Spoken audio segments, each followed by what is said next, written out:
Dan here from Valley Powertrain in Chilliwack, BC, Canada. And this is video 3 of the 3-part video series we're doing on this 1980 Chevy 3/4 ton 4-wheel drive pickup. Now, in the previous videos, 1 and 2,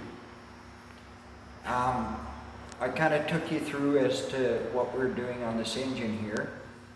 I'm not going to go into big detail about what we've done to this motor in this video. This video is just to show you the installation of the motor, what it looks like in the engine compartment, and how it runs.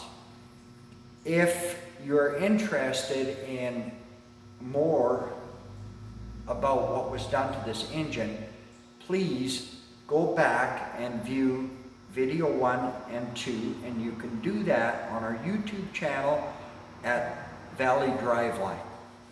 Okay, that is our YouTube channel. Now, also, make sure that you like, comment, and subscribe to our channel. So, just a little quick overview here. Here's a motor installed. The guy that owns this truck is actually a fireman.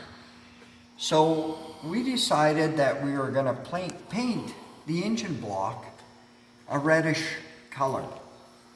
And we found a red that was quite close to the red that is actually on the Chevrolet bow tie emblem and the Chevrolet emblem on the valve covers.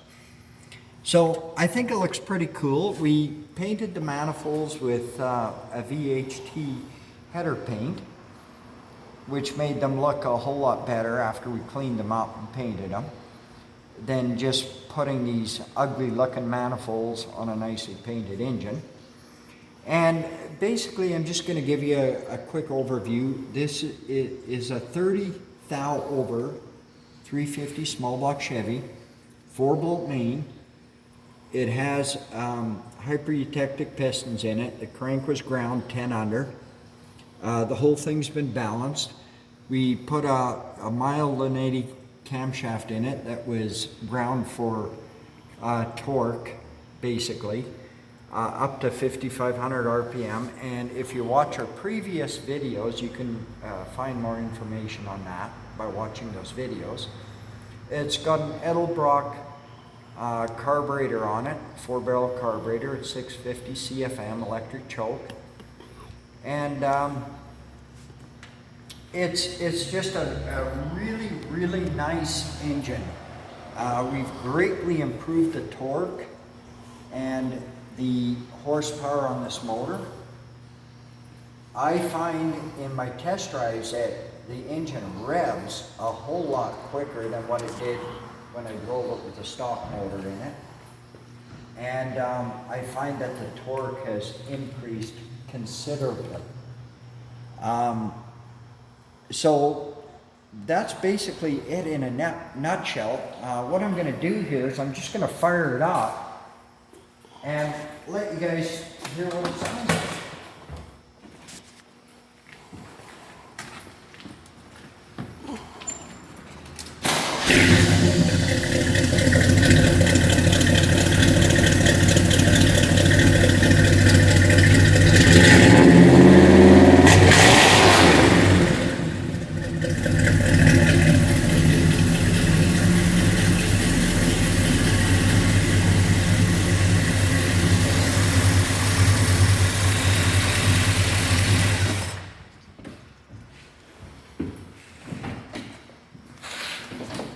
So that's it. There you go.